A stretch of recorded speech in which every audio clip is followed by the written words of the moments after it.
Bienvenido a Rock and Joy, donde disfrutas de la escalada más allá del deporte. Rock and Joy, tu podcast de escalada, en el que hablamos de cómo sacarle más partido a tu actividad favorita, para todos los amantes del mundo vertical. Este podcast forma parte de un proyecto mucho más grande, rockandjoy.com, en el que puedes encontrar formaciones de escalada, guiajes, entrenamientos, coaching mental y mucho más. rockandjoy.com. Todos los viernes, desde primera hora, contigo Miguel Sancho.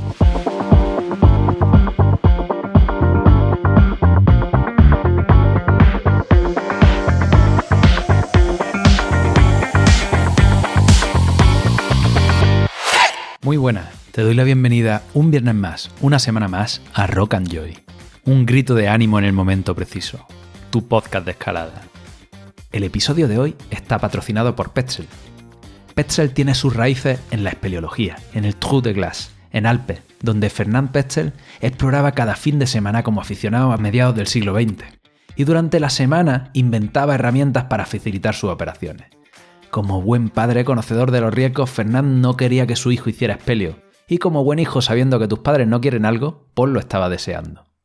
Al final empezó a acompañar a su padre y fue Paul el que montó una empresa a raíz de los inventos de su padre. Una empresa dedicada al mundo vertical, que empezó hacia abajo y luego continuó hacia arriba, hacia la escalada. Hoy en día Petzl lidera el material para el mundo vertical, pero no te hablo solo del mundo deportivo. En rescate, ya sea en montaña, en helicóptero o de bomberos, Petzl innova para crear los más altos estándares de producto, tanto para un uso profesional como deportivo. Ya vaya hacia abajo por barrancos y cuevas o hacia arriba por roca y nieve, en Petzl tienes seguridad e innovación para tu aventura vertical. Y ahora vamos con el contenido de hoy. Felices fiestas. Espero que, aunque la cosa está lluviosa, puedas sacar unos buenos días para escalar, para dar unos buenos pegues. Quiero recordarte que en el Puente de Mayo, dentro de un mesecito, vuelve Desata tu potencial en la roca, en Calcena, y quedan solo 3 plazas disponibles. ¿Y qué es esto de Desata tu potencial en la roca? Es una experiencia de escalada de 4 días diseñada específicamente para ti. No solo quiero que escales mejor, que mejores el rendimiento, que mejores ese numerito y esa letra. Eso sabemos que es importante, pero no es lo único. Quiero acompañarte y enseñarte a disfrutar del proceso, de cada pegue, de cada caída, de cada vez que te pongas los gatos. Porque no solo se trata de gestionar el miedo a la caída, hay muchas capas detrás de eso. No solo es técnica, no solo es táctica. Si quieres descubrir qué hay más allá, quedan solo 3 plazas disponibles. Entra en rockandjoy.com y pincha en Desata tu potencial en la roca para que te llame y veamos si esta experiencia es para ti.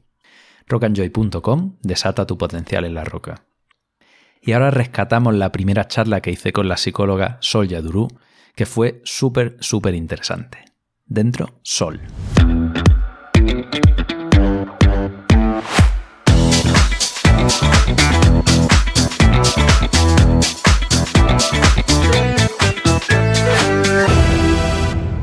Hoy tengo el placer de volver a hablar con una psicóloga de la escalada, en este caso Sol Yadurú. No sé si lo estoy pronunciando correctamente. Sí, más o menos. O es con Yadurú, no lo sé. Sí, Yadurú. Yadurú. Bueno, ya está, ya lo ponemos dicho con cómo se pronuncia de verdad. Es que en este caso, pues bueno, vamos a empezar una colaboración que espero que dure un tiempo. Así que como presentación para ti y como, bueno, presentación para los oyentes de quién eres y qué es lo que haces, pues vamos a empezar a charlar un poquito de temas que hemos tocado ya en este podcast de psicología y psicología aplicada a la escalada, pero bueno, quizá desde otro enfoque, quizá contando y ahondando más en otros temas.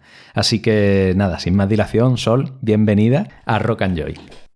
Muchas gracias, Miguel. Muchas gracias. Bueno, hola a todos y a todas. Yo soy Sol, soy psicóloga de escalada, soy argentina, pero en este momento vivo en Cornudella del Montsant.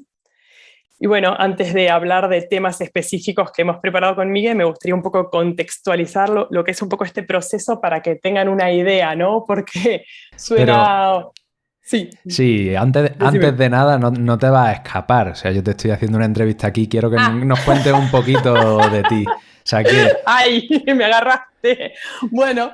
De ti en relación a la escalada, sobre todo. Sí, bueno, cuando decidí estudiar psicología, Bueno, antes de eso yo me dedicaba al kayak de aguas blancas, extremo, era lo único que hacía, trabajaba de eso y viajaba por el mundo haciendo eso cuando era muy joven, adolescente hasta más o menos los 21 años, cuando decidí estudiar psicología, bueno, y elegí Mendoza. Y cuando me mudé a Mendoza para estudiar psicología, conocí la escalada. O sea que la psicología vino antes que la escalada.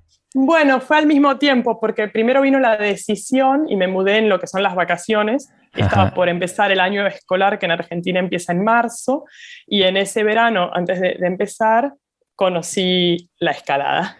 ¿Y cómo es ese cambio de ser una deportista de un deporte extremo a estudiar psicología?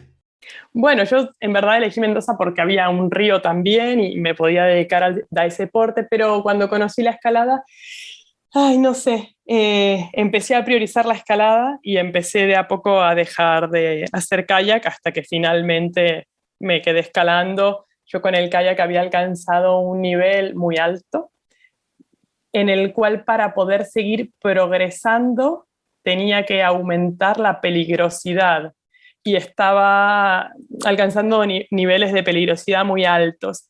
En cambio, con la escalada me di cuenta que yo podía aumentar mi nivel y mi dificultad sin aumentar la peligrosidad. Y dije, listo, acá tengo deporte seguro para toda la vida, porque puedo seguir aumentando el grado y va a seguir siendo igual de poco peligroso, incluso más seguro, ¿no? Escalar una ruta dura que un cuarto lleno de repisas.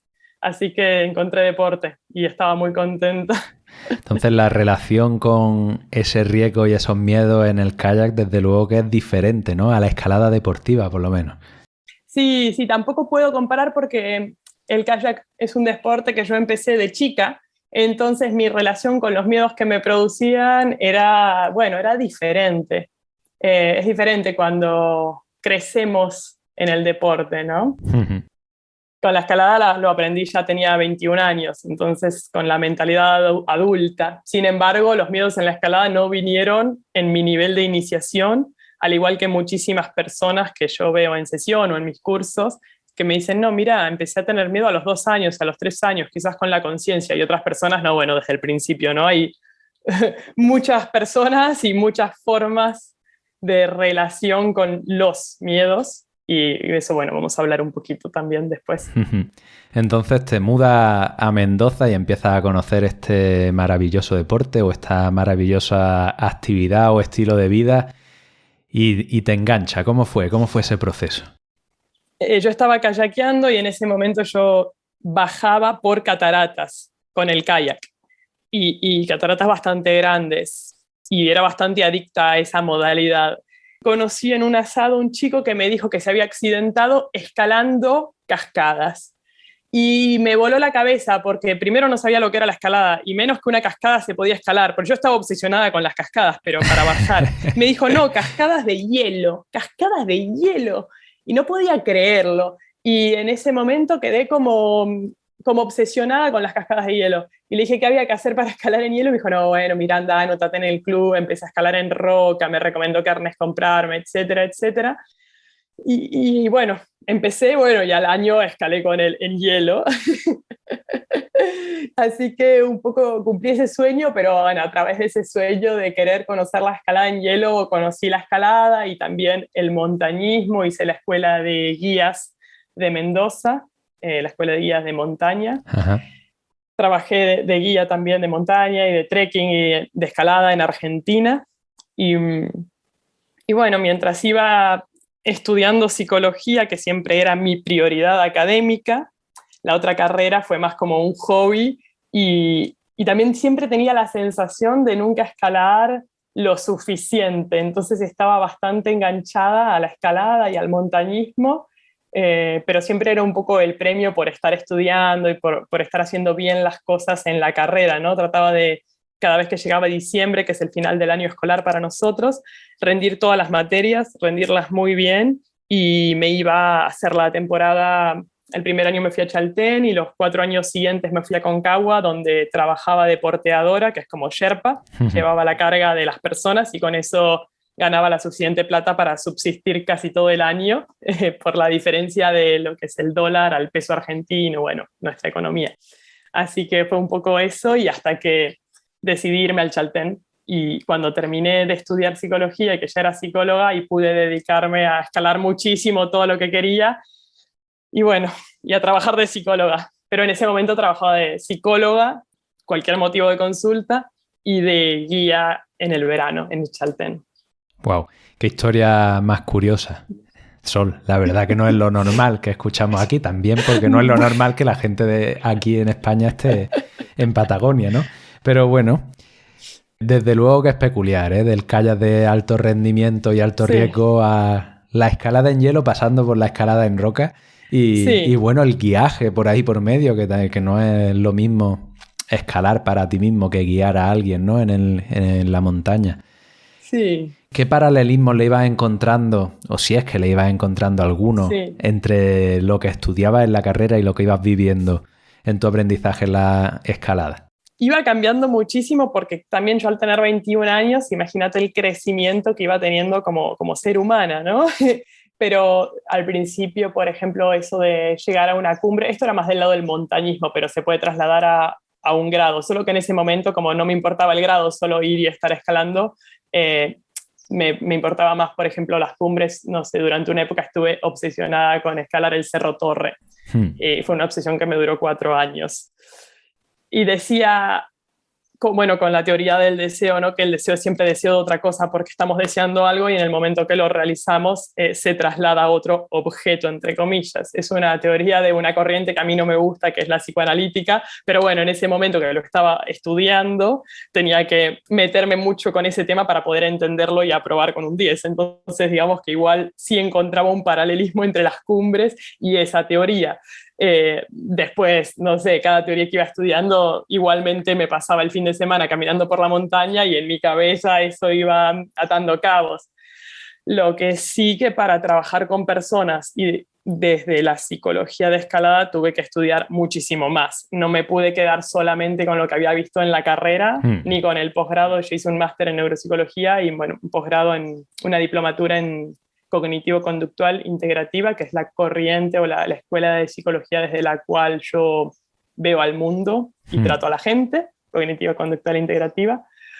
Implica un poco de sistémico también, de existencial, pero bueno, ahí también hice un posgrado de psicología del deporte, que en el momento no me gustó mucho porque era muy orientado al alto rendimiento. Y yo decía, no, yo quiero tratar con personas normales, comunes, no con deportistas elite que dedican el 100% de sus horas a mejorar y ven a nutricionista, fisio, entrenador, profesor y psicóloga y mejoran. No, yo quiero gente normal y es un poco, lo he escuchado en otros podcasts tuyos, ¿no? Es a compartir de, bueno, voy a hacer un podcast para el escalador promedio, no para los elite que ya lo saben, no sé, un poco compartí eso en ese momento que hice el posgrado de psicología del deporte.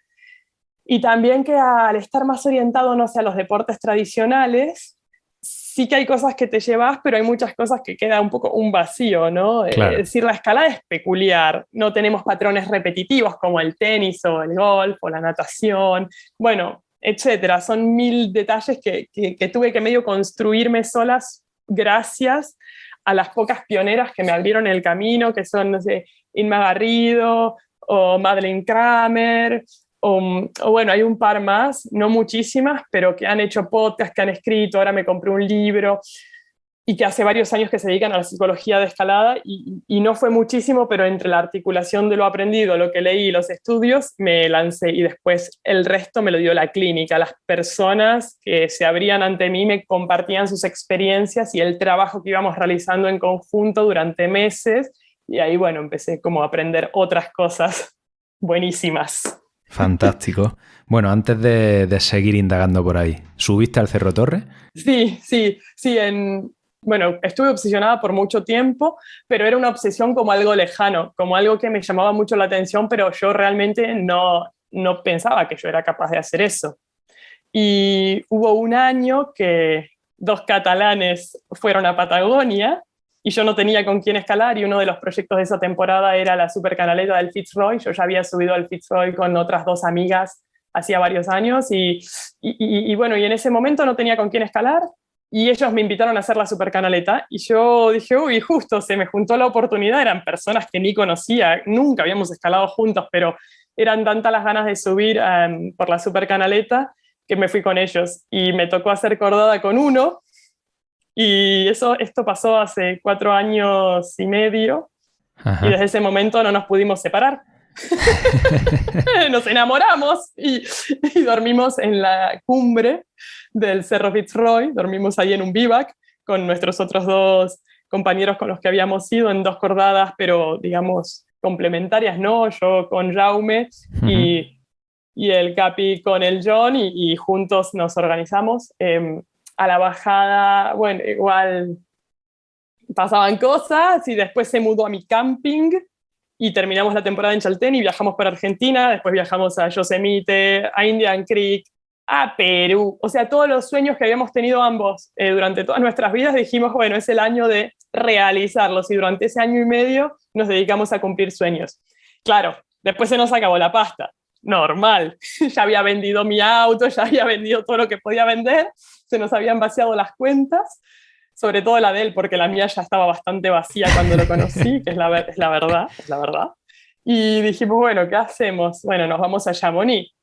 Hay alpinismo, hay amigas, hay de todo. Nos compramos una autocaravana y nos fuimos a vivir la vida y a subsistir. Y ahí, bueno, yo también tuve que dejar mi consultorio, mis pacientes, mis viajes, o sea, mis dos como... O sea, mi vocación es la psicología, Uh-huh. no guiar. Guiar era un extra que me divertía muchísimo y me aportaba mucho dinero. Pero dejé como un poco mi vocación de lado, y después empecé a tener algunos clientes online, pero no era lo mismo.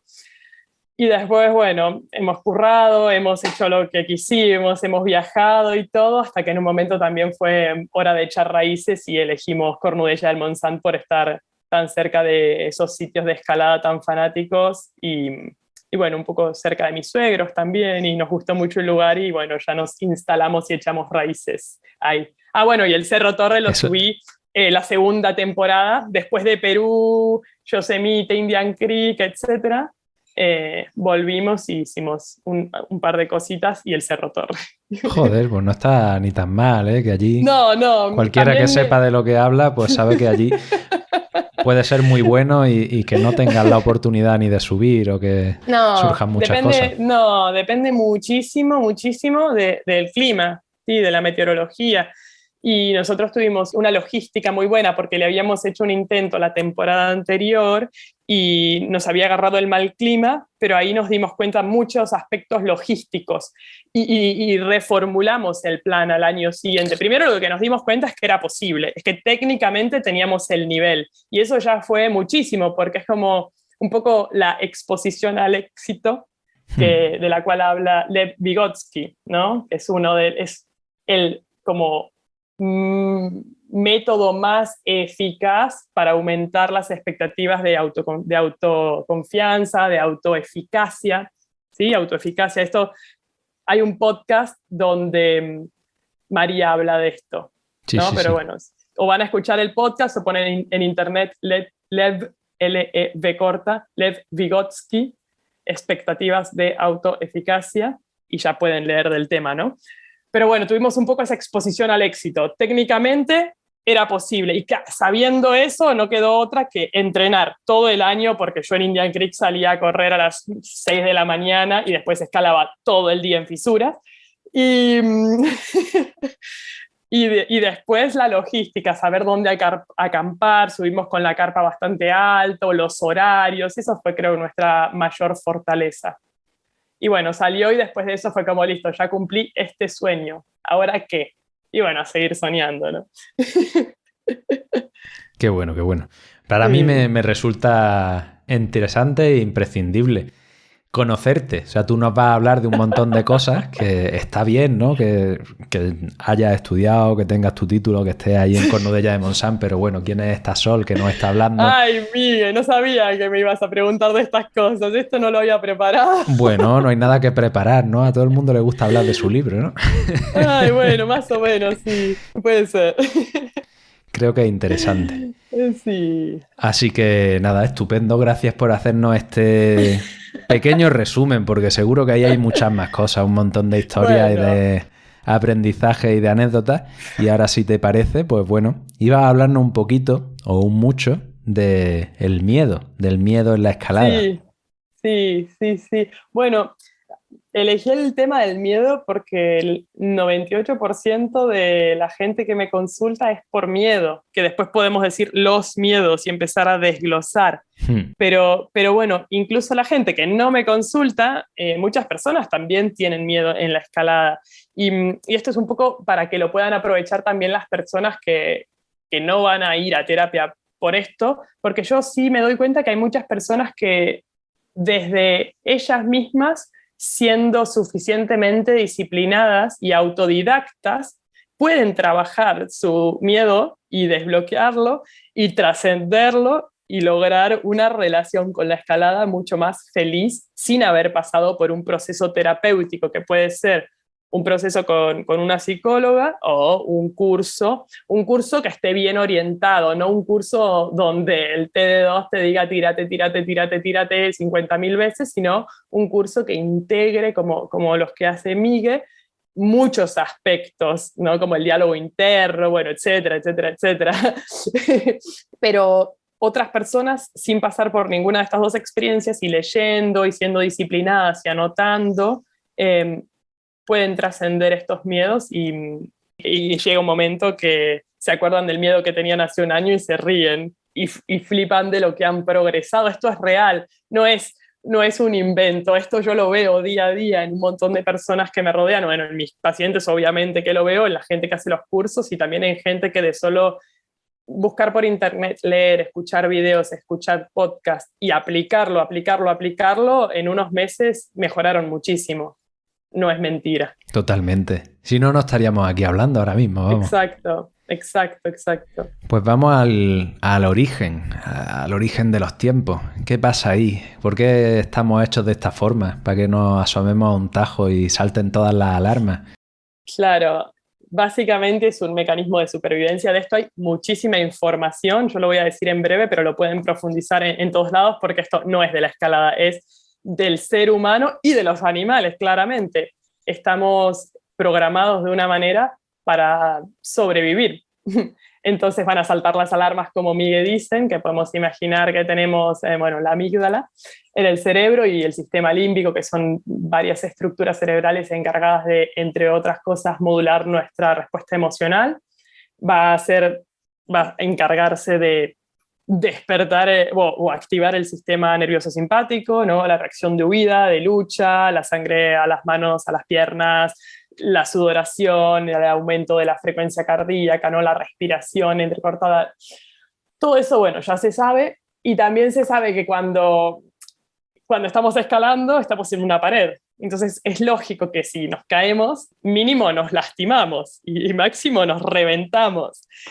Mucho tiempo después, en la evolución humana, aparecieron la cuerda, el arnés, el grigri y chapas metidas en la pared. Pero bueno, eso en realidad, en un principio, podemos educarnos a enseñarnos que ahora existe la cuerda, que ahora existe el arnés y que es una caída con un buen asegurador y un buen equipamiento, es una caída segura, que nos quedamos colgados en un arnés y la cuerda es buena y, y la persona que nos dinamiza es buena, no vamos a sentir ningún impacto o un leve impacto, o quizás tocamos la roca con la punta de los pies, que si no nos flipamos con los pies de gato y no nos ponemos 5 números menos, tampoco nos va a doler la punta de los pies, ¿no?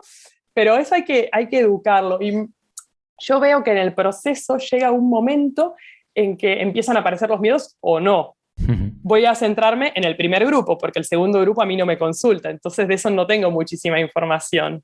O me consultan, pero por otras cosas, para mejorar la atención y encadenar, pero no vamos a hablar de eso hoy. Y mucha gente sí que puede recordar el día en que el miedo pasó a mayores, como por ejemplo tuvieron una lesión y después de la lesión reconocen tener muchísimo más miedo, pero muchísimas personas no pueden recordar un día en que de la noche a la mañana tuvieron mucho miedo. Y yo siento que es como si el miedo en este caso ¿no? Fueron una semillita que en algún momento apareció y brotó y de golpe nosotros no sabemos quién fue y dejó esa semillita en nuestra maceta o en nuestro jardín, pero la vimos ahí y la regamos. Era una cosita muy, muy, muy pequeñita, de 1 milímetro, pero le echábamos unas gotas de agua.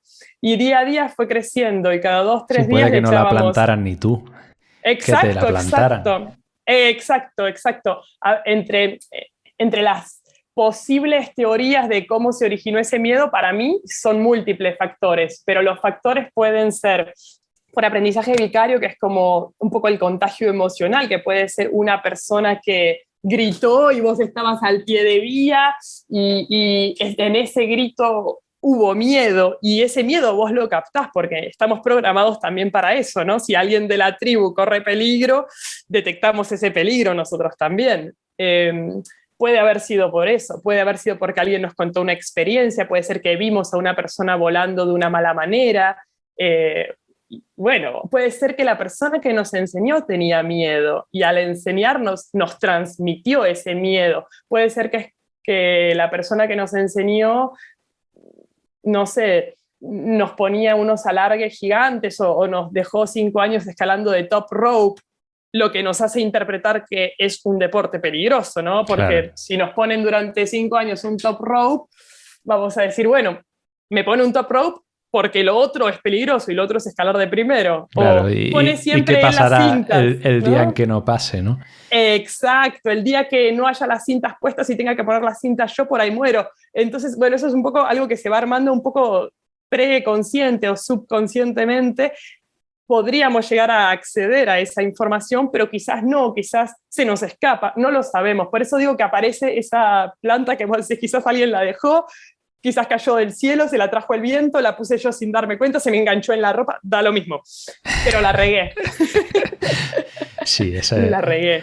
El tema es que fue sutil al principio regarla y por lo general la regamos con conductas de evitación. Pero es tan sutil que tampoco, al principio tampoco nos implica una gran decisión consciente, simplemente va pasando. También, y disculpa la interrupción, me ha venido a Sí, la sí, cabeza interrumpí todas las veces que quieras. un chico que tuve en un curso súper apañado, que me decía, es que en los sectores de principiantes a los que voy, todo el mundo está hablando de malas caídas, de accidentes, de miedo, de cosas terribles, y cuando voy con gente como tú, que es Sí, más avanzada, tal cual, vosotros os exacto. caéis, os lo pasáis bien, y raras veces se está hablando de estas cosas, ¿no? Entonces estamos que en los sitios donde uno va a aprender realmente es donde está esa semilla brotando por todos lados, aunque realmente es en muchos casos ilusoria, ¿no? Es una cosa de la que se habla más de lo que pasa. Todo el mundo conoce a Claro. alguien que le ha pasado, que no sé qué, no sé cuánto, pero luego dice, oye, ¿realmente dónde está esa persona? Exacto. Y voy a agarrarme a esta palabra que dijiste vos, ilusoria, para remarcar una cosita. A veces yo en mis cursos me encuentro gente que dice miedo irreal. Yo digo, ¿irreal? No. A nivel hormonal, ¿no? Las hormonas Ahí que se están. segregan en el torrente sanguíneo, las podrías cuantificar, ¿no? Si te sacas sangre igual. O sea, irreal no es. Y una amiga psicóloga, yo una vez hice un post de que el miedo irracional no existe, ¿no? Para poder sacarle un poco este peso y la culpa que conlleva que el miedo sea irracional, ¿no? Como si fuéramos tan racionales. Bueno, tema aparte, podría hablar 1 hora del tema.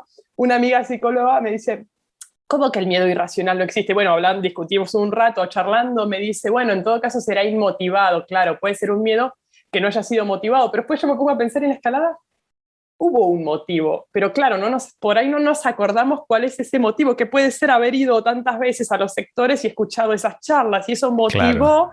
esa semillita. Eso fue un motivo. Yo creo que el cerebro o la mente no funciona de forma irracional. Otra cosa es que tú no seas consciente de las creencias que tienes.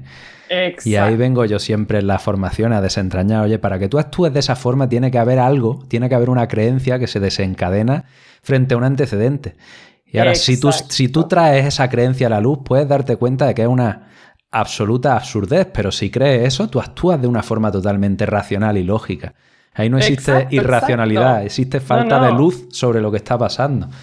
Totalmente de acuerdo. Y después, por otro lado, que el mundo emocional es una cosa y el mundo cognitivo es otra. Y obviamente que a veces lo experimentamos como algo todo mezclado, pero si nos ponemos con mucha tranquilidad a distinguir qué pertenece al mundo emocional y qué pertenece al mundo cognitivo, sí que podemos decir, bueno, irracional, que pertenece a la razón, podemos decir, este juicio es irracional, este pensamiento, este prejuicio, pero esta emoción pertenece al mundo emocional, este miedo, no la juzguemos con la vara de otro mundo, pero eso ya es muy complejo. Pero el tema de poner a la luz esto es también desculpabilizarnos de nuestras propias emociones, porque también lo que veo mucho en terapia es gente que llega con miedo, pero también con frustración por tener miedo, con enojo hacia sí mismos por tener miedo. Sí. Entonces es como, primero vamos a trabajar la frustración en el ojo, vamos a trabajar la autoexigencia, que es lo que hay como de base de esta frustración. Y también mucha gente con vergüenza. Esos son regaderas más grandes todavía para la semilla. Claro.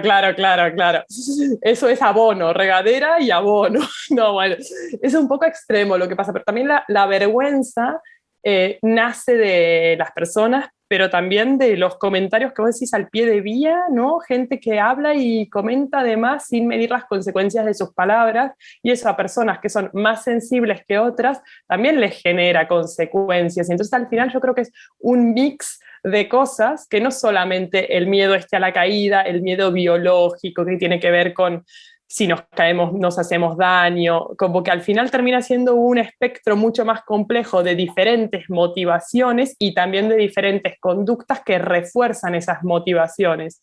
Tal cual. Vamos, lo suscribo totalmente. De diferentes evitaciones que van reforzando un patrón que hace que el día que te quieras salir de ahí, pues no solo salten todas las alarmas, ¿no? Sino las vergüenzas, el propio miedo a pasar miedo. Exacto. Ahí estamos diciendo demasiadas cosas. Las conductas evitativas, eso hay que tenerlo muy en cuenta, es clave. Y después lo que vos decís del miedo al miedo, que es el miedo anticipatorio, también es algo para ponerle la lupa porque es algo sumamente interesante. Hay que ver ese mecanismo, ¿no?, que se retroalimenta entre el miedo y la conducta evitativa. Podemos decir que esta regadera podría llegar a ser la conducta evitativa, o lo que yo digo, echarle leña al fuego. Uno se la puede echar evitando la conducta o se la puede echar con su diálogo interno. Vamos a poner un ejemplo para que no sea demasiado complicado. Yo estoy escalando y veo que las cintas están lejos y se me dispara primero, obviamente, toda la reacción somática. Siento el latido del corazón, la respiración se me entrecorta, las manos se me empiezan a poner sudorosas, y todo eso, por lo general, va a hacer que aumente este diálogo interno, esta respuesta cognitiva, que por y lo la general distancia entre las chapas. Obvio, eso, total. Va a aumentar es que por lo totalmente. General, claro, todo tiene que ver con todo es muy congruente. Si aumenta mi respuesta somática, por lo general mis pensamientos también van a aumentar, como, uy, mira qué lejos que están, y si acá caigo me mato, por ahí me rompo los dientes, quizás me esguinzo, y de ahí quizás aumenta más lo somático y quizás pensás que el asegurador es principiante o no me va a dinamizar bien o no sé qué, y empezás a como echarle leña al fuego, pero eso sucede solo, o sea, eso es algo automático, se dispara, no es voluntario, no lo hacemos a propósito. Por lo general ahí estamos colapsados emocionalmente, entonces por lo general esta estrategia de reemplazar un diálogo interno negativo con un diálogo interno positivo puede que no nos funcione. Entonces ahí creo que en la escalada es mejor intentar bajar los niveles de activación a través de la respiración.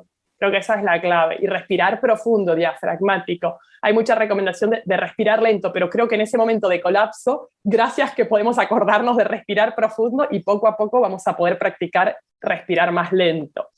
Y ahí sí, cuando bajamos un poco esta activación fisiológica, que si no nos damos cuenta porque estamos un poco escindidos de nuestras propias señales fisiológicas, lo podemos hacer con un pulsómetro.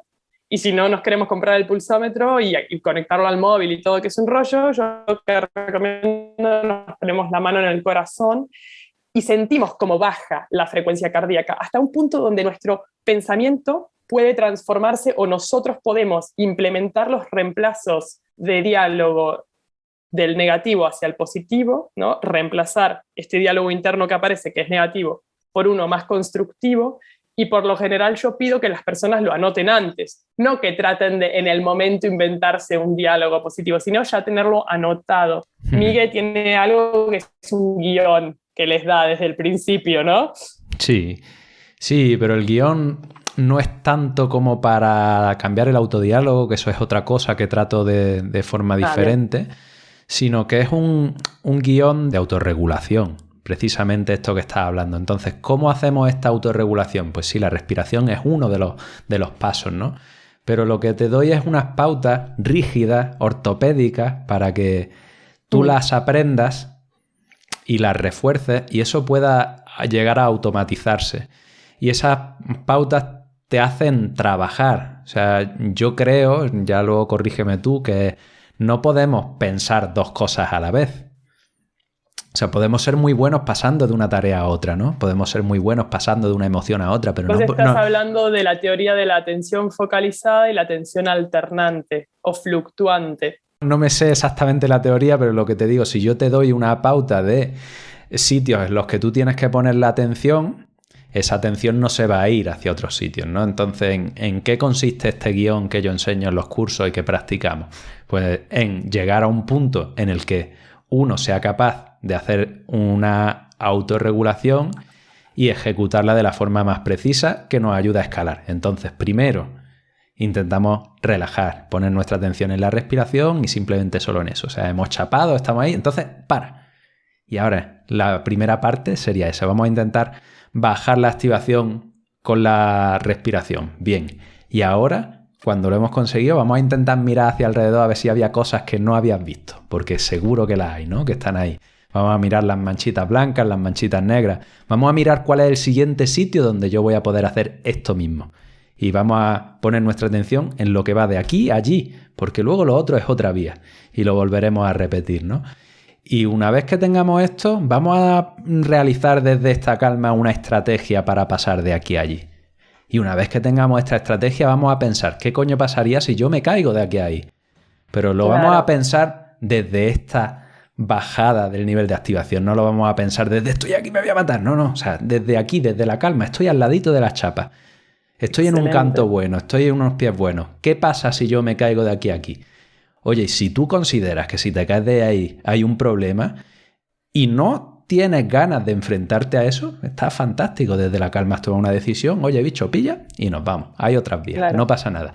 Pero si decides desde ahí en ese momento, oye, pues, coño, parece que está seguro, el asegurador está atento, no hay objetos, yo le digo el dado, distancia, ángulo, objetos. Tú miras esas tres cosas y toma una decisión. Pues ahora tú has tomado tu decisión desde la calma, tienes una estrategia, baja tu nivel de activación. Y ahora ya solo te cabe comprometerte, ¿no? Si realmente haces todo esto, que son un montón de pasos, pero que cuando lo tienes muy automatizado, nada, en cuestión de 10-15 segundos lo has hecho, pues le estás dando trabajo a tu mente para que no se siga retroalimentando ese círculo. Exacto. Y te estás dando paz para ejecutar sabiendo que has tomado una decisión consciente de ir por ahí. Y luego sucederá lo que suceda. O sea, claro. Luego ejecutará y se volverá a subir las pulsaciones y te puede volver a dar miedo. Pero bueno, ya has conseguido una herramienta como para ir bajando y analizando y pasando de ese mundo tan visceral, como tú dices, de lo emocional, a lo analítico cada vez que puedas. Cada vez que puedas. ¿En qué puede fallar eso? En la puesta en práctica de una persona que premente por usarlo una vez la magia pase y no, que por lo general esa estrategia que es espectacular, la gente quiere que le funcione en un día.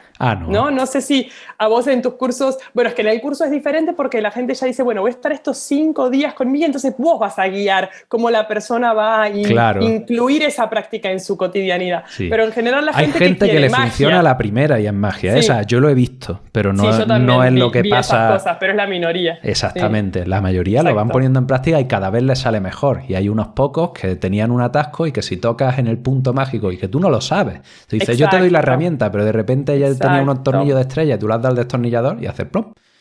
y saltas. Exacto, eso que vos decís es gente que ya tiene muchas cosas puestas en su lugar y quizás lo que faltaba era prender la lamparita y que lo vieran, ¿no? O conectar punto A con punto B, pero todo el resto ya estaba listo y quizás solamente le faltaba conciencia o autoconciencia, pero es la minoría de los casos. En general, la gente primero les cuesta descubrir sus mecanismos, tanto como los de trasfondo, ¿no? Como las creencias limitantes que vienen por debajo de.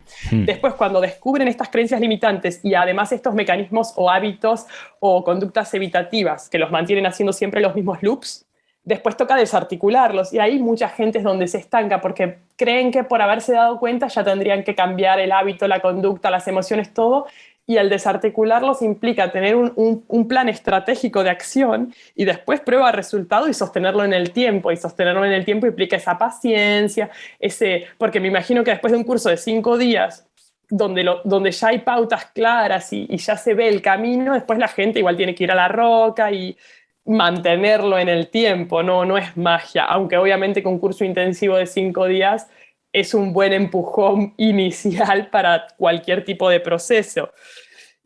Y en esto de sostenerlo en el tiempo, mucha gente decae, porque al no ver los resultados en el primer mes o en los primeros 15 días, pierden un poco la esperanza y quizás vuelven a regar la plantita de mantener un hábito.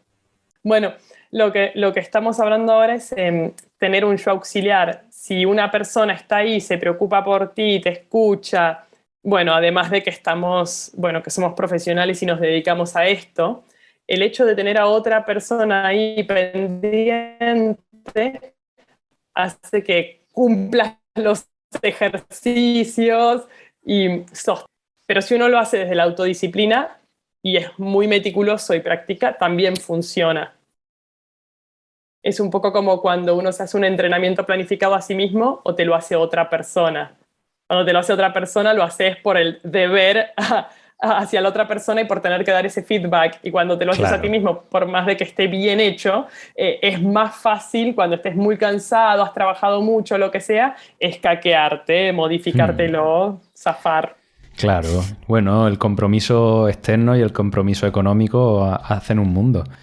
Sí. Vamos, yo planifico entrenamiento y me cuesta mucho más cuando lo hago yo y estoy buscando siempre a alguien que tenga todas mis confianzas para que me lo haga a mí. Y no es que yo considere que lo hago mal, ¿no? Sí, podría ser el mejor para ti, pero para mí no.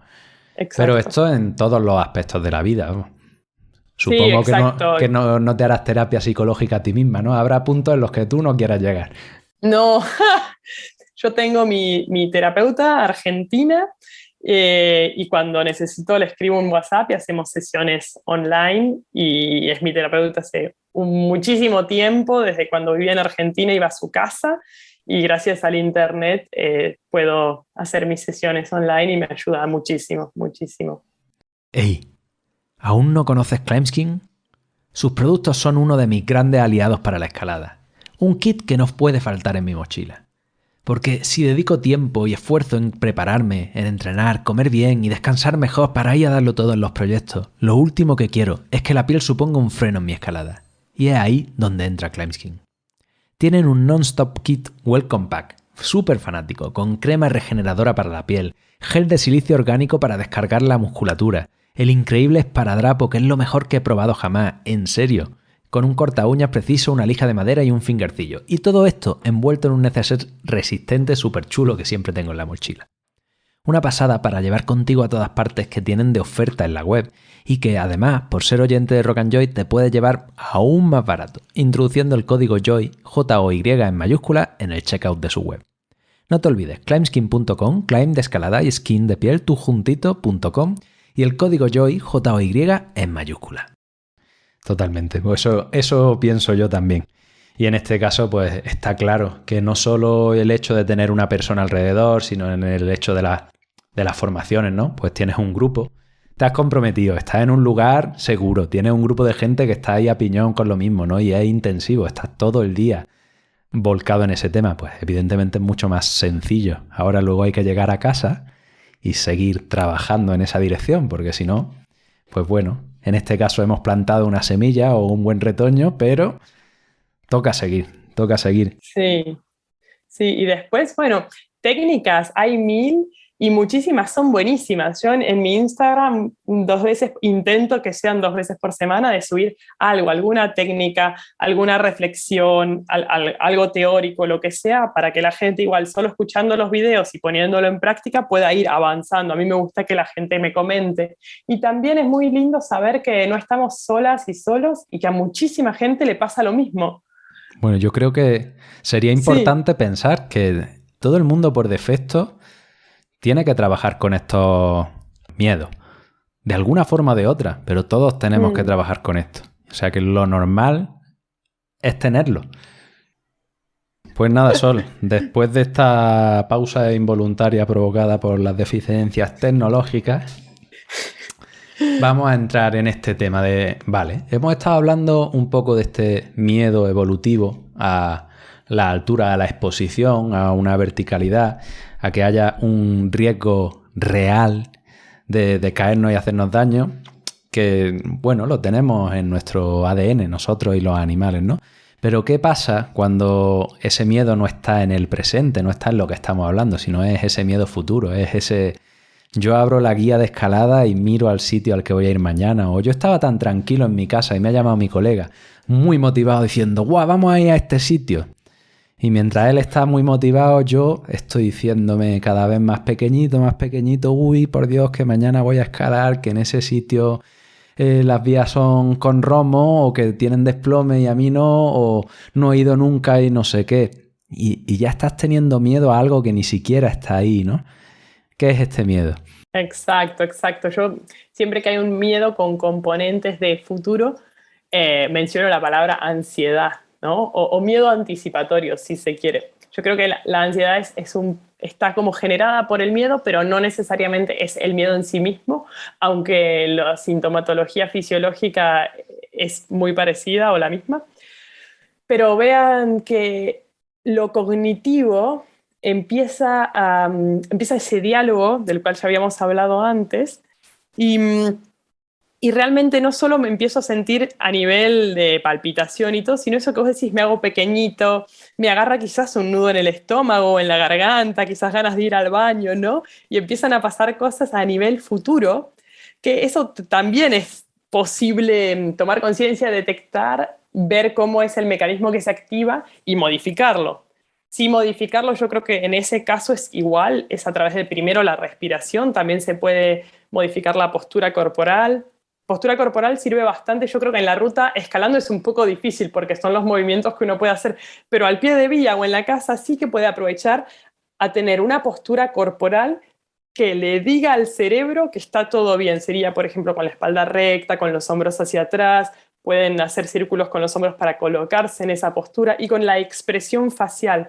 Eso sí está probado que la expresión facial también genera, o sea, otorga cierta información al cerebro, así como la postura corporal. Entonces, imagínense pararse bien, respirar, pisar firme, ponerse con la espalda recta y con el pecho abierto y con la cara distendida o una sonrisa va a dar cierta información diferente que si me pongo con los hombros para adelante, todo chiquitito, encorvada, con la cabeza así para abajo, con el ceño fruncido, ¿no? Va a dar otra información. Eso por un lado. Después detectar el diálogo interno.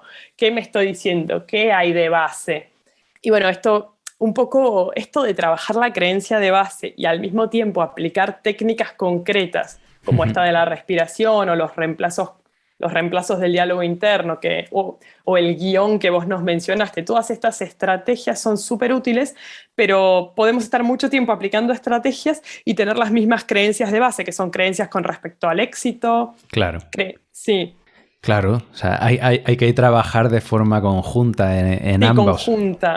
conjunta, creencias con respecto, sí, al fracaso, al resultado, a la sociedad, un deber ser, debería estar encadenando tal grado y justamente nuestro deporte tiene esto de los grados, que de repente pasamos de disfrutar los movimientos a obsesionarnos con un número y bueno, son muchísimas cosas que están detrás y para ello a veces hay que tomarse un tiempo bastante largo y a veces incómodo para ir a investigar qué hay bajo todo eso. Y a mí me gusta esa metáfora que, bueno, me la explicó alguien en la universidad, algún profesor. Es un barco un barco de madera, el barco está roto, tiene un agujero, y nosotros estamos arriba de ese barco y tenemos un balde.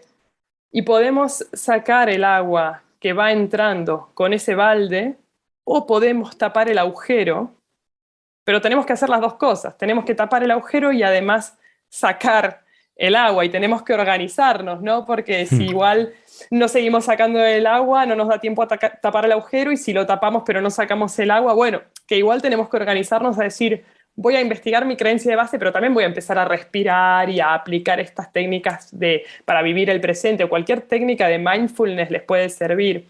Yo hablo mucho del mindfulness en mis talleres, pero también hablo de la atención de diferentes formas, porque mindfulness es también un poco, está de moda el término, pero es algo ambicioso tener atención plena, ¿eh? Primero yo empiezo con la atención enfocada, la atención dividida, la atención alternante, la atención sostenida, y trabajo en los distintos tipos de atención que son como, la atención es como un músculo, ¿eh? Si trabajo fuerza de dedos, al mes voy a tener más fuerza de dedos si hice una buena planificación, no hay otra. Si trabajo la atención enfocada, al mes voy a tener mayor capacidad de enfocar mi atención. Si me esfuerzo por trabajar el control atencional, lo voy a mejorar, eso no hay duda. Eso sí que, gente, es como un músculo, y es espectacular ver los resultados del trabajo de atención y cómo aumenta el rendimiento en escalada. Eso sí que no hay misterio ahí. Es igual que la fuerza de dedos, la atención. Y realmente la atención también fomenta nuestros pensamientos, nuestras emociones y sensaciones. Donde yo pongo el ojo y pongo la atención, probablemente mejore. o si lo pongo en el miedo, aumente el miedo, ¿no? Le pongo la atención a la distancia entre las chapas, es lo que vos dijiste, aumenta la distancia entre las chapas. Ahí me recordaba a Tony Robbins, que dice, where focus goes, energy flows. Totalmente, pero totalmente. La atención en parte crea nuestra experiencia de vida, entonces crea nuestra realidad. Imagínense, es bastante más profundo de lo que parece, ¿no? Si mi atención, porque de todos los estímulos que suceden alrededor nuestro cerebro necesita sí o sí seleccionar y discriminar. No podemos atender a todo al mismo tiempo, nos volveríamos locos. Entonces, vamos a seleccionar lo que creemos, pero no a nivel consciente, a nivel inconsciente, lo que creemos que es relevante, y vamos a discriminar lo que es irrelevante. Y en ese proceso discriminativo, que es en parte por nuestra biología, en parte por nuestra experiencia previa, hay información que se va a perder y hay información que se va a enfocar. Entonces, si estamos puestos con esto del miedo y estamos en ese, y aprendimos con gente que tiene miedo y que solo presta atención a que las chapas se alejan y todo, eso va a ser nuestro mundo y nuestra realidad. Entonces, podemos modificar nuestra realidad, solo hay que encontrar cómo se fue construyendo y dónde podemos empezar a hackearla, por así decirlo, quitando nuestra atención y dedicándosela a otra cosa, porque por lo general en el reemplazo necesitamos reemplazar algo por otra cosa. Es muy difícil querer extinguir una conducta así de la nada y no reemplazarla por otra, ¿no? Que es como vos decías, les digo que se centren en el descanso, que se centren en la respiración, después les digo que visualicen el siguiente movimiento. Entonces das una tarea para reemplazar esa conducta y que no haya espacio para que se cuelen los pensamientos de miedo de ese diálogo interno, ¿verdad? Tal cual. Bueno, pues ahí tenemos otra cosa, ¿no? Hemos visto que está el miedo y el miedo previo, ¿no? Esa ansiedad. Sí, y ese miedo previo, pues muchas veces, como arrancábamos esta charla, tengo muchos alumnos, gente con la que he trabajado, que siente miedo y vergüenza a tener miedo. Y claro, joder, es una patata grande, porque no solo tienes lo que pasa cuando llegas a escalar, que es que además ya viene muy fomentado por todo lo que había antes, sino que eso no empieza en tu día de escalada. Puede que empiece horas o días antes. Y puede hacerse muy, muy presente y arruinarte totalmente la experiencia. Claro, claro. Y aparte, si vos después te la llevas a tu casa, también te arruina la tarde en familia y después te arruina el día en el trabajo, ¿no? Si el domingo te pasó eso, el lunes vas a trabajar afectado.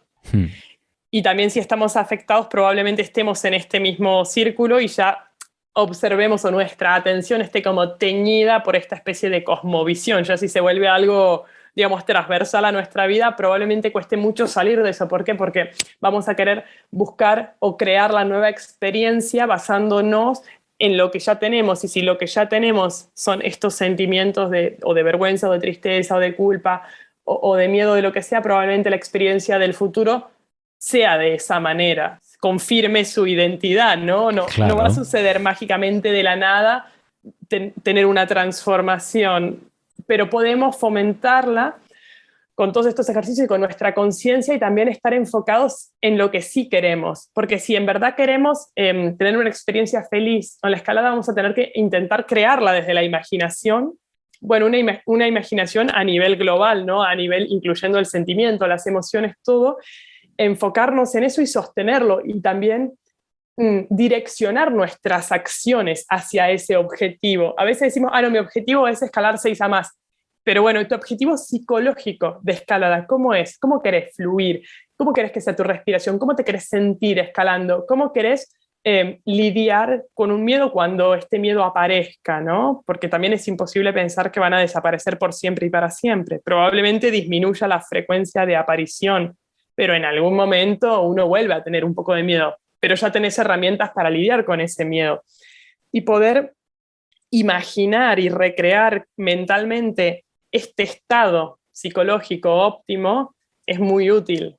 Te sirve para enfocar todos tus esfuerzos y tus estrategias y qué vas a hacer y tu temporización, ¿no? ¿Cuánto tiempo pensás que te va a tomar llegar a eso? ¿Un día o 3 meses? ¿No? Hay que ser un poco realistas también en esta planificación. Sí, sí. Está estupendo esto de visualizar el estado en el que quieres. Yo, en una de las dinámicas que hago, ¿no?, que estamos intentando desentrañar estas creencias de base, pues siempre lo más fácil, ¿no?, es identificar qué es lo que te está pasando ahora, y un poquito más difícil, pero antes de llegar a las creencias, que es todavía más difícil, es qué es lo que lo está provocando, ¿no? Y sí, hay gente, o mucha gente, identifica que ese antecedente que tiene que sucede y que nos sucede a todos implica realmente un comportamiento y una serie de emociones después, ¿no? Y aquí esto que me estás contando, pues es lo que yo les digo. Oye, ¿cómo puede ser que si tú te empiezas a poner nervioso cuando consideras que una vía va a ser dura, yo pienso que voy a enfrentarme a una vía que va a ser dura y me pongo contento? Y el antecedente es lo mismo. O sea, estamos identificando que una vía va a ser dura. Y digo, coño, va a ser difícil, qué guay. Voy a tener una oportunidad de medirme ahí, ¿vale? O yo identifico un aleje que no comporta peligro y digo yo, uy, qué guay, tengo aquí una oportunidad para trabajarme mis cositas. Y luego puede que llegue el miedo. Porque claro, si tú quieres trabajarte tus cositas, van a llegar tus cositas. Pero, buenísimo. Pero guay, ya está. Yo lo estaba esperando, aquí han llegado y fantástico, ¿no? Bueno, tengo una oportunidad para gestionarlo. Y el aleje es el mismo. Y la vía difícil es lo mismo. O el decir, bueno, yo se lo digo, no, a todos nos gusta subir el grado, ¿verdad? Porque nos gusta la dificultad, ¿no? Pues entonces, ¿por qué luego estás huyendo de la dificultad? Pues porque quieres dificultad fácil, ¿no? Entonces podría ser fantástico que dijéramos, oye, bien, aquí está la dificultad, que es para lo que estamos escalando, para enfrentarnos a retos complejos. Pues cuando ha llegado el reto complejo, lo puedes celebrar. Oye, yo no siempre estoy tan lúcido, cuando estoy escalando para mí, pero bueno, es como la aspiración, y esos antecedentes los tenemos igual. Entonces podemos visualizarnos en ese estado psicológico en el que queremos vivir realmente. Sí, vivir, exacto, porque es escalar, pero también vivir. Yo quiero vivir lo más consciente y presente que me sea posible. Y para eso tengo que sostener una práctica impecable, intentar acordarme todo el tiempo de volver a esa conciencia, porque yo después me olvido mi compromiso con vivir consciente y presente, pero de repente respiro profundo y estoy por comer y hago mi ritual antes de comer y asocio esa conducta con comer y vuelvo a mi centro y vuelvo a mi atención y después me distraigo por otra cosa, pero con años de práctica vamos teniendo más momentos de presencia, más momentos de lucidez, y los momentos de distracción son más cortos, y bueno, es una práctica así lenta, pero que otorga muchos resultados. Y lo que vos decís con los antecedentes me parece clave porque, claro, yo hablé de creencias y en general me refiero a las creencias que tenemos sobre nosotros mismos, pero las creencias son sobre nosotros mismos, sobre el mundo y sobre lo que es la escalada. Y ahí nos ponemos a cuestionar qué es la escalada. Y claro, todo el mundo a buenas a primeras piensa que sabe lo que es la escalada y que es igual para todas, pero en realidad es algo que es creado como como todo en este mundo, que es creado por un consenso entre seres humanos, un consenso que no, nos preexiste, que nosotros nacemos a un mundo donde todo ya está dado, pero contribuimos, pero tampoco que pareciera que no contribuimos a los cambios, porque es mínimo. Pero todo es consensuado, que se trabaje de lunes a viernes es consensuado, se lo inventó alguien o un grupo en algún momento, y la escalada también se lo inventó alguien o un grupo de personas en algún momento y creó las leyes de la escalada. Entonces no podemos imaginar que es una verdad objetiva fuera de nosotros, que nos preexiste y que no se puede cambiar, sino que es un invento de personas y es un juego, ¿no? Y también eso ayuda un poco a relajar la autoexigencia, las creencias, y después un poco más yendo a lo profundo, ¿no? Vos lo decís con la dificultad, yo lo digo con la caída. Para mí, caer es parte de nuestro deporte. Ah, totalmente. Pero no como otros deportes, porque una vez me consultó una chica que hace trail running, que ve mis videos y le sirven un montón, y todo, y yo, mira, el trail running es otro deporte donde la caída tiene consecuencias casi siempre, y donde el objetivo de correr no es caer. O sea, obviamente que el objetivo principal de la escalada tampoco es caer, pero yo voy a escalar y yo me caigo muchas veces cada vez que voy, salvo algún día donde encadeno mis proyectos, pero que me pasó una vez que tuviera proyectos acumulados en un sector, por X o por B se fueron acumulando, y un día fui y me los partí a los dos. Sí, pero lo que es raro es que cuando... Vamos, para mí raro, no es... Es raro. Dices, tengo un día sin caídas. Pues coño, a veces sucede, pero normalmente sucede, no. Pero realmente no, era un día corto, que hacía mucho calor y que era la mañana nada más, porque después entraba el sol. En la que entré en calor ya la conocía, no me caí. La siguiente la encadené y después tenía otro proyecto pendiente, fui y lo encadené, pero me pasó creo que una vez en la vida de no caerme por encadenar los proyectos, pero en general hubo días que no me caí por no querer probar algo más duro, por no querer probar algo por arriba de mi límite, pero últimamente que voy en plan a disfrutar, a mejorar, o sea, como sin presiones, o sea, mi habitualidad de ir a escalar es caer, porque no hago todo a vista, claro. Porque no me pongo en las cosas que me salen, y aparte porque no hay tantas rutas de esas a los sectores a los que voy, no hay nada fácil, bueno, o hay una ruta fácil que ya conozco. Vive entonces, en Cornudella de Montsant, allí claro, hay cosas seguro, todas duras, hay todo duro, entonces, qué sé yo, los 6B ya los conoces y después te toca ir cambiando, y implica que me caiga, pero yo vivo la caída como parte de ese proceso. Entonces, veo que casi todas las personas que me consultan ven la caída como algo malo, y ya al verlo como algo malo es esa raíz, sí. ¿No? Después podés trabajar todos los hábitos que van a reforzar que sigas teniendo tal conducta, ¿no? Las conductas evitativas, la no sé qué, pero si la raíz está podrida, no sé cómo explicarlo. Si vos ves la dificultad como algo a lo cual le querés escapar, y en el concepto querés mejorar, pero en la realidad física no te querés enfrentar a eso, y querés evitar a toda costa caerte, porque lo ves como algo malo, o potencialmente peligroso, o simplemente como algo incómodo, o como un fracaso, porque ahí, ojo, que mucha gente le pesa más el hecho de no encadenar, fracasar, sí, de caer o de no llegar al top, como si llegar al top tendría que ser algo obligatorio, ¿no? Sí. O el hecho, también la mirada del otro influye mucho más de lo que muchas personas piensan, pero es como, para mí no es un fracaso, para mí es parte del proceso caerme, entonces también esa especie de base o de antecedente, como vos lo decís, es importante seguir profundizando en eso. El otro día en el podcast privado que tengo en Origen, que bueno, por cierto, si te interesa te daré acceso porque tengo ahí un montón de cositas súper chulas. Sí, porfis. Hice un episodio hablando sobre lo que es escalar a vista y por qué en algunas ocasiones, pues bueno, hay personas que te lo impiden. Y qué valores... Cuando te dicen los pasos, decís, cuando te empiezan a cantar la beta, claro, te están flashean robando sí que tú lo la quieras. Oportunidad única, ¿no? La única oportunidad en tu vida de haber hecho uso a vista te la robó una persona. Para mí eso es una violación, pero bueno.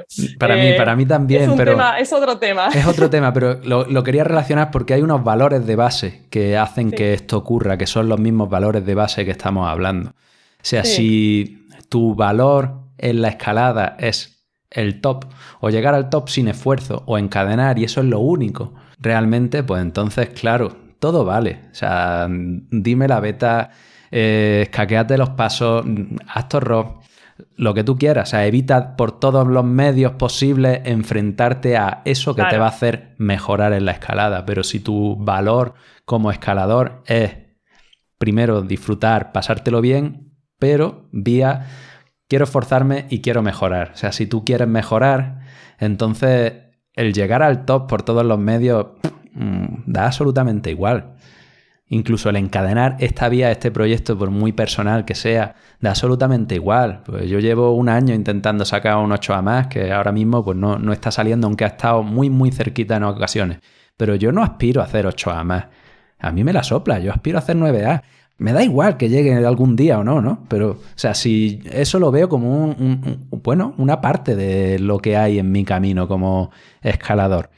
Y si para mí es un valor ir ahí, enfrentarme ya sea a vista o ensayado y enfrentarme con las condiciones que yo tengo en ese momento, en ese día y dar lo mejor que yo pueda, entonces para mí es un éxito el día de escalada, independientemente de las veces que me caiga. Y si me caigo, pues es que realmente he llegado a ese éxito. He llegado a esforzarme hasta el punto de que, bueno, pues por lo que sea, no ha salido. Pues cojonudo. Entonces, aquí hay una cuestión de base, como tú dices, de raíz de creencias y valores, que son los que hacen que luego se potencien todo este tipo de disfunciones emocionales. Y sobre todo cuando algunas de esas son inconscientes o subconscientes. Ahí viene un poco el problema, que hay que sacar velos, ver lo que hay y modificar. Para mí esto es sumamente personal. Si la gente quiere ir de chapa a chapa chapando la siguiente con la caña, a mí me la pela. Yo cuando posteo en el Instagram... La cosa a mí me la pela también, pero puede ser una cosa que tú hagas de forma estratégica y yo la hago.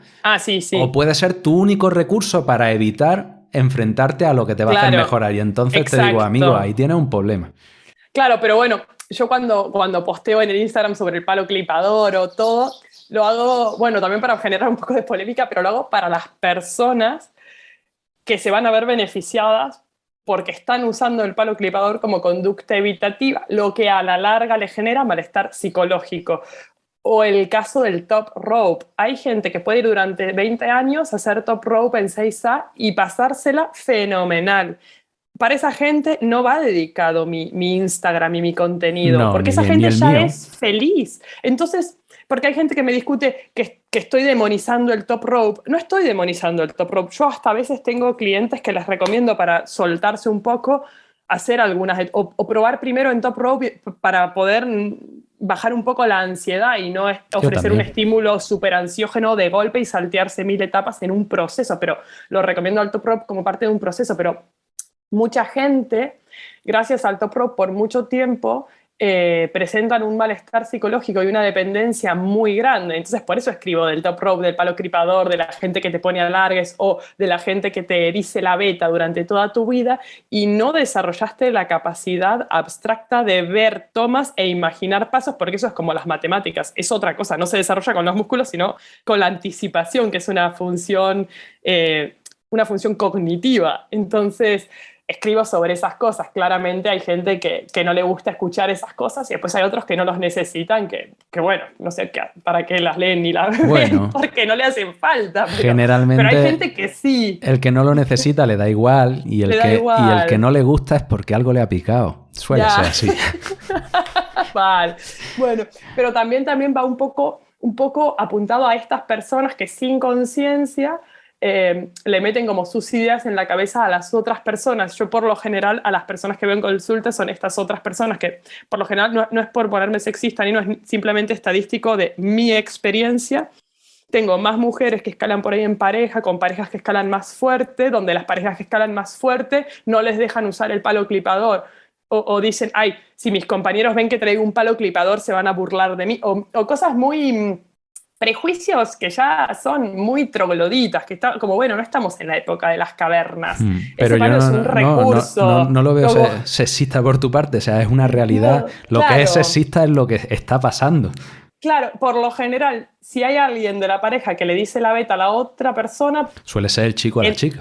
En mi experiencia, ¿no? En lo que yo vi, no solo en sesiones, sino al pie de vía, es el hombre dictándole absolutamente todos los movimientos a la mujer y la mujer por ahí escalando al flash un 7B. Una mujer fuerte, te digo, para escalar al flash un 7B igual tenés que estar fuerte.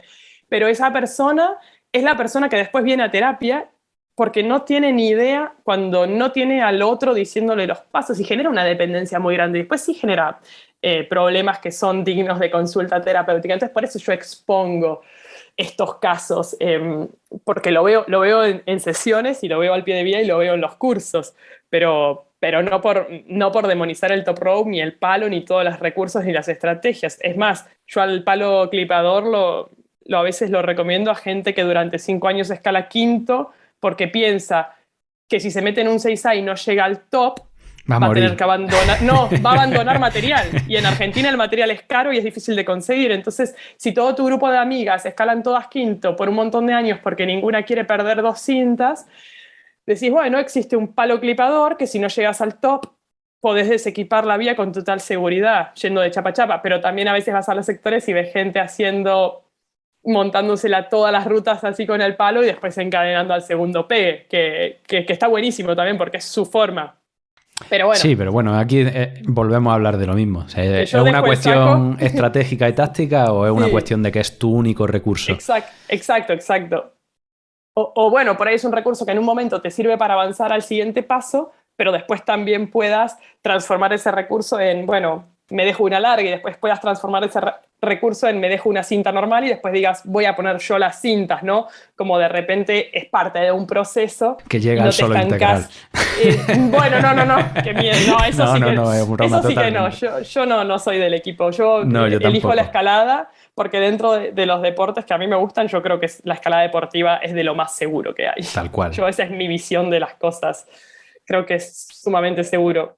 Era todo una broma, que yo tampoco ni lo practico ni lo predico en absoluto. Ni lo predico, no. Que te iba a decir, nos hemos desviado un poco, pero está fantástico, me encanta la charla que estamos teniendo, pero me queda una pregunta, ¿no? Aunque yo pueda saber la solución, pero quiero saber qué me cuentas tú, ¿vale? Hemos visto que esta ansiedad, ¿no? O este miedo más anticipación, que luego se fomenta con otro miedo y que se fomenta con tu diálogo interno y que se fomenta con lo que tienes en el sector y que te provoca más ansiedad en el futuro.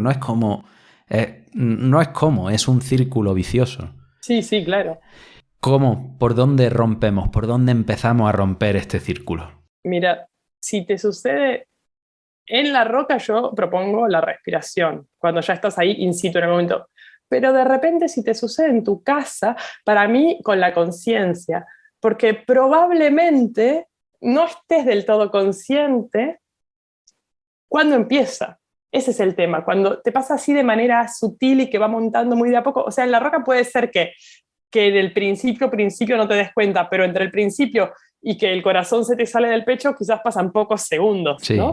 Qué bueno que si bajás ese umbral y te das cuenta de antes y podés ya empezar a respirar de antes o a decir, bueno, ya voy respirando o al pie de vía me tomo 5, 10 segundos para detectar mi activación óptima, sí, el arousal, que lo pueden buscar por internet, del que habla la psicología del deporte todo el tiempo, arousal, y después volver al arousal en cada descanso o cada vez que pueda, eso es una cosa. Pero si estás en tu casa y tenés más tiempo y sentís una incomodidad, pero ¿cómo sabes que no es un pedo atravesado, no? O que te toca. No, en serio, porque por lo general encima el cuerpo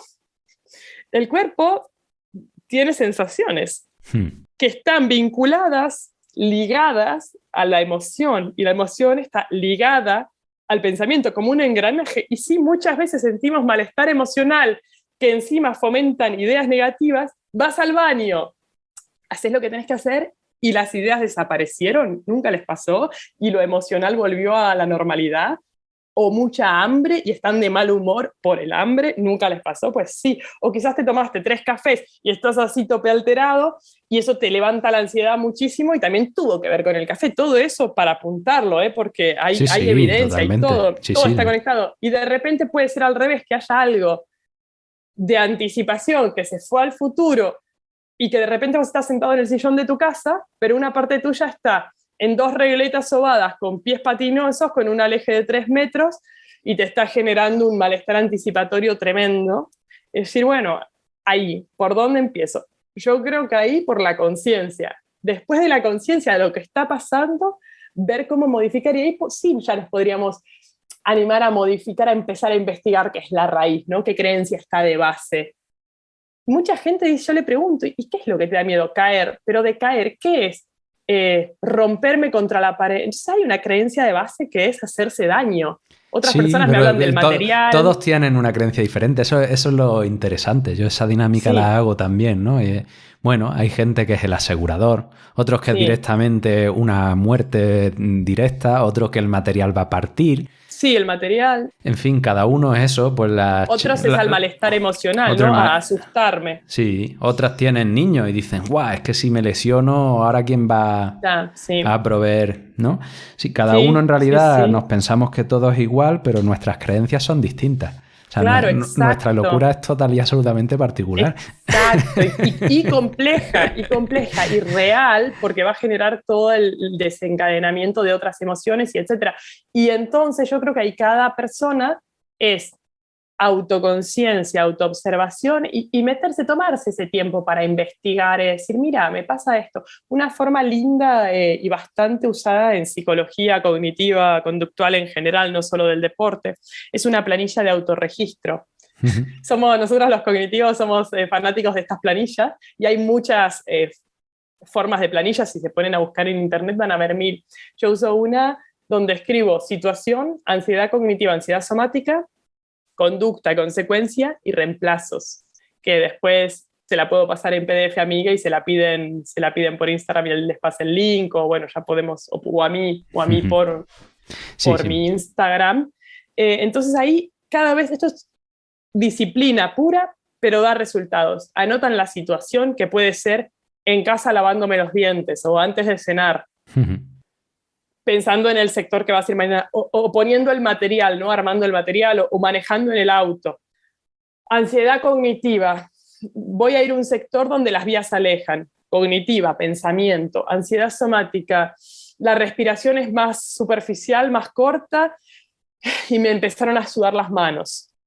Y me entraron los suspiros, o algo que les pase, ¿no? Conducta, manejo más tenso y acumulo más tensión en las fibras altas del trapecio. Consecuencia, cuando voy a ir a escalar ya estoy requete mil dura y estoy al pie de vía así totalmente dura, ¿no? Esa puede ser la consecuencia.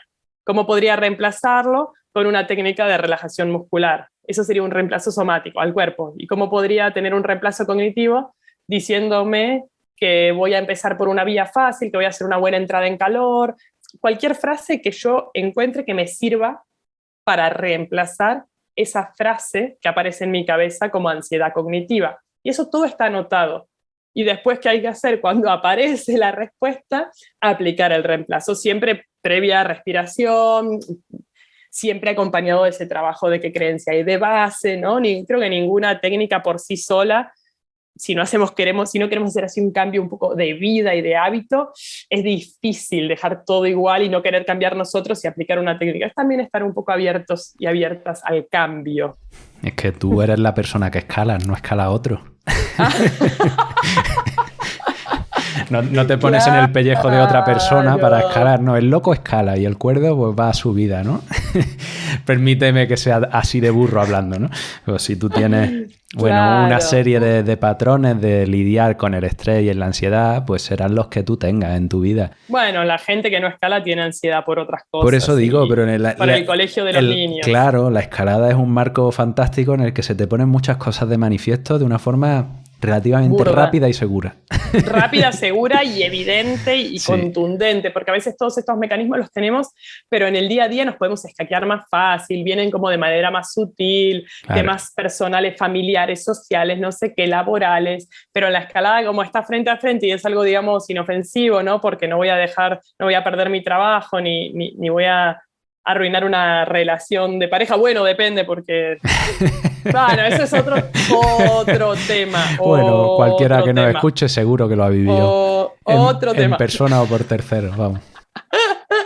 No, pero digo, como que podemos tener un mundo donde jugar y experimentar y poner a prueba todos nuestros mecanismos psicológicos y nuestros recursos y poner a prueba nuestras hipótesis sobre el cambio, sin poner en riesgo demasiadas cosas personales, ¿no? Solo nuestra escalada, que es como un marco de juego y experimentación. Y si algo no funciona, quizás podríamos trasladarlo a la vida, ¿no? si mejoro mi atención en la escalada, puedo trasladar ese recurso a mi vida, a mi estudio, por ejemplo. Creo que te lo va a llevar aunque no lo quieras.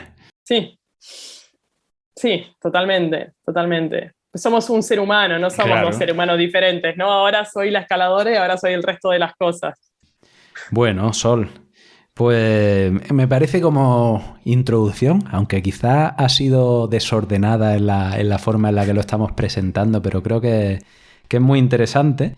Y nada, por mí lo dejamos por aquí y simplemente pues eso, quería anunciar que empezamos a colaborar desde ahora, que estarás ahí detrás de las consultas psicológicas de Rock and Joy y que bueno, quizá en un futuro próximo pues saquemos alguna cosita presencial juntos. Así que nada, valga esto como eso, primera introducción y que serán muchas más. Espectacular. Muchísimas gracias, Miguel. Muy contenta de haberte conocido y bueno, gracias por esta oportunidad. Disfruté mucho la charla también. Y aquí terminamos esta apasionante charla. Antes de despedirme, te recuerdo que tenemos 3 plazas disponibles, solo 3 plazas para la experiencia Desata tu Potencial en la Roca en el Puente de Mayo en Calcena, un lugar magnífico. Si quieres conocer más y reservar una llamada para saber si esta formación es para ti, entra en rockandjoy.com y haz clic en Desata tu Potencial. Nos vemos en Calcena.